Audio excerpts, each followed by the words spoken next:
কথায় আছে যে অতিভক্তি কিন্তু চোরের লক্ষণ। এটা আমি ভীষণভাবে মানি, কে কে মানো জানি না। যে যখনই কোনো কিছু বেশি ভক্তিতা হয় না কোনো কিছুর বিষয়ে, ঠাকুর দেবতা বা যে কোনো কিছুতে, সেটা চোরের লক্ষণ। চোরের লক্ষণ মানে কিন্তু সে চুরি করা নয়। চোরের লক্ষণ মানে যে টাকা পয়সা চুরি করছে সেটা নয়। কোনো বাজে কথা বলো, বাজে কাজ বলো, হ্যাঁ, এইটাকে আর কি কথায় কথা একটা বলে যে অতিভক্তি চোরের লক্ষণ। বারবার প্রমাণ পেয়েছি, বহুবার প্রমাণ পেয়েছি, রাস্তাঘাটে এদিক ওদিক অনেকবার দেখেছি। রিসেন্ট যেটা দেখলাম সেটা হচ্ছে, তোমরা প্রত্যেকেই দেখেছো, তোমাদের মতন আমিও সাধারণ মানুষের মতো সেরকম সবাই দেখছে, আমিও দেখছি, একজন ইউটিউবার, এই কী যেন নাম, রণবীর কী রে রণবীর, টাইটেলটা কি আমি বলতে পারছি না, এলাহাবাদী না আলাহাবাদী, যাই হোক টাইটেলটা আমি ঠিক উচ্চারণ করতে পারলাম না। তো আমি রণবীর বিভিন্ন মানে ইউটিউবে বিভিন্ন ক্লিপ আমি দেখেছি, পডকাস্টে।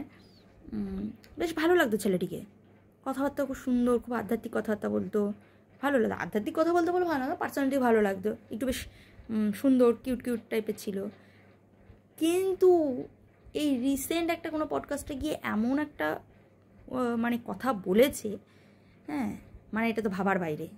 মানে এটা কী বলে দিল, কি বললো থেকে বললো ছেড়ে দিয়ে হাঁ হয়ে সারা, মানে যারা যারা তাকে দেখতো সবাই যারা দেখতো না তারাও আজকে দেখছে যে ছেলেটি কি বৃত্তান্ত, কি বলেছে আর কি করেছে, যে কি বলল। মানে হতবাক হয়ে তাকিয়ে রইলাম শুধু। প্রথম তো বুঝতে পারছি না, এরকম ফেসবুকে দেখছি কি করেছে জিনিসটা, কি হয়েছে। যখন ইউটিউবে গিয়ে দেখলাম, এখন তো বোধহয় ডিলিট করে দিয়েছে ক্লিপটা। মানে এতটাও মানে মানুষের চিন্তাভাবনা মানে এতটা নিচে নেমে গেছে না, সবার নয়, হয়তো বেশি একটু স্বাধীনতা পেয়ে গিয়ে এরকম হয়ে গেছে। বলে না মানুষ যে আমার এই চাই, আমার সেই চাই, আমার স্বাধীনতার চাই, আমাকে আরও স্বাধীন হতে দাও, আমি আরও বেশিভাবে মুক্তভাবে বাঁচতে চাই। বেশি মুক্তভাবে বাঁচতে গিয়ে বোধহয় এই দশাই হয়েছে। এর থেকে তো বেশি, মানে আমি বন্দি হওয়ার থাকার কথা বলছি না, এর থেকে বেশি ভালো ছিল একটু সংযত হয়ে কথা বলে। আমাদের গ্রামের ভাষায় একটা কথা বলে, পা হরকালে নিজে মরে, আমি ঠিক জানি না, গগন বলে পা হরকালে নিজে মরে আর মুখ হরকালে পুরো সারা ফ্যামিলিকে নিয়ে আর কি মরে, এরকম একটা ব্যাপার আছে। মানে পা যদি স্লিপ কাটে তাহলে তো সে তার নিজের মতন করে, কোনো একটা সম্পর্কে যদি ব্রেক করে চলে যায় তাহলে সে তার নিজের সেপারেট মতন গেল। আর যদি মুখ থেকে তুমি একটা কোনো বাজে বাক্য বলে দাও কারো সম্পর্কে, সেইটা তো আর ফেরত নেওয়া যায় না।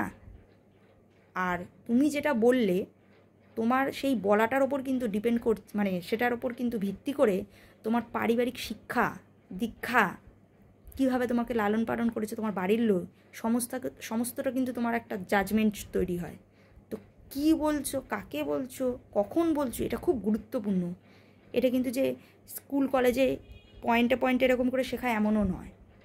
এরকম অনেক বহু মানুষকে দেখা যায়, আমরাও দেখি, আমি সচরাচর অনেক সময় আমার সাথে কথা হয়, দেখা হয়, তারা হয়তো পুঁথিগত শিক্ষায় শিক্ষিত কিচ্ছু নয়, তাদের সেইভাবে পুঁথিগত শিক্ষায় কেউ শিক্ষিত নয় সেইভাবে, সেরকম সাধারণ মানুষ, কিন্তু তাদের এত সুন্দর ব্যবহার, এত সুন্দর কথা বলে, মুগ্ধ হয়ে যাবে। কিন্তু আবার উল্টো দিকে এরকমও হয় যে তারা অনেক বেশি শিক্ষিত, অনেক বেশি ডিগ্রি মার্জিত, জ্ঞানী গুণী, তাদের কথা এত বাজে, নেওয়া যায় না, সত্যি নেওয়া যায় না। এরকম শিক্ষার কী লাভ যদি বাবা মাকে লজ্জিত হয়ে যায়, সারা দেশ হাঁ করে তাকিয়ে রইল যে একটা এরকম একটা কথা। অনেকের কাছে কথাটা খুব ছোট মনে হয়, আবার মনে হয়েছে হয়তো, বেশিরভাগই দেখছি যে ভীষণ বাজে আর কি কমেন্ট করছে, যে একদমই বাজে। পার্সোনালি আমারও খুব বিচ্ছিরিই লেগেছে এরকম ধরনের একটা কথাবার্তা।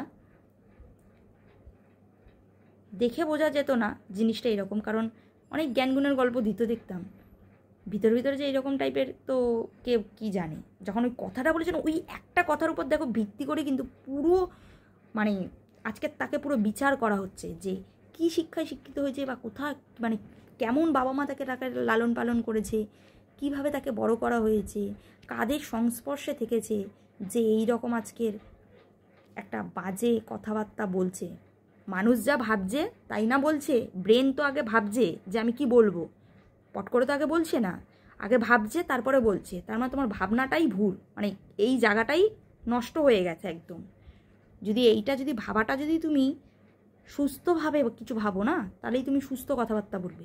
আর ভাবাটাই যদি তোমার নোংরা হয়, চিন্তাভাবনাটাই যদি বাজে হয়, কথাবার্তা অটোমেটিক মানুষের বাজেই হয়।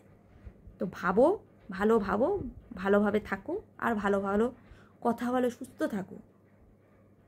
আজে বাজে কথা বলে কিচ্ছু হয় না এগুলো। এই এক বলছে এটা কমেডিতে গিয়ে এরকম করেছে, এই কাহেকা কমেডি রে ভাই? এই কমেডি কে দেখবে তোর? এই কমেডি, ঘন্টার মাথার কমেডি।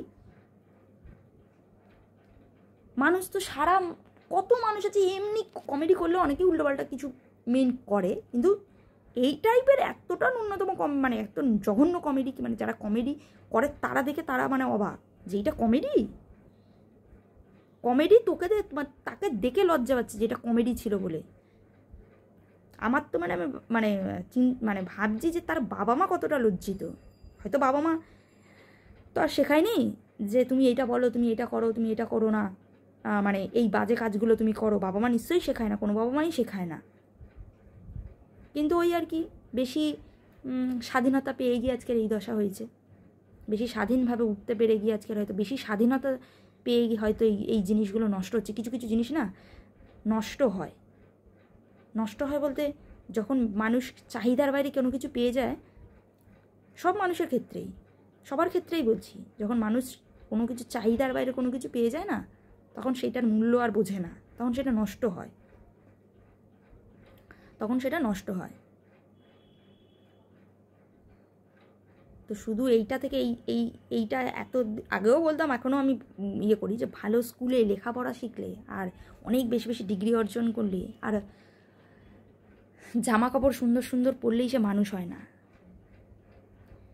মানুষের গায়েও যেমন রক্ত বয়, পশুদের গায়েও সেরকম কিন্তু জন্তু জানোয়ারদের গায়ে রক্ত বয়। তাহলে মানুষ আর পশুর মধ্যে তফাৎ কী রইল? এরকম বহু মানুষ আছে যাদের মধ্যে শুধু রক্তটাই যায়, মানুষের চামড়ার আছে, কিন্তু সে মানুষ নয়। মানুষরূপী মানে এটসেট্রা হতে পারে, যা কিছু হতে পারে, সে মানুষ নয়। তো চলো টাটা, ভালো থেকো, চিন্তা ভাবনা ভালো করো, ভালো চিন্তা ভাবনা রাখলেই না ভালো কথা বলতে পারবে, ভালো ভাবতে পারবে। ভাবনাটা আসল, ভাবনাটা তুমি কি করবে। মানুষের জীবনে অনেক দুঃখ কষ্ট সব কিছু আছে, কিন্তু আমি চিন্তা ভাবনাটা আমি ঠিক রাখবো। আমাদের জীবনেও আছে, আমার জীবনেও আছে, অনেক সমস্যা রয়েছে, বহু সমস্যা রয়েছে, কিন্তু চিন্তাটা সবসময় পজিটিভ রাখতে হবে। তাহলেই দেখবা তাহলেই আর উল্টোপাল্টা কাজগুলো আর আসবে না মাথার মধ্যে। টাটা, এখন আমাদের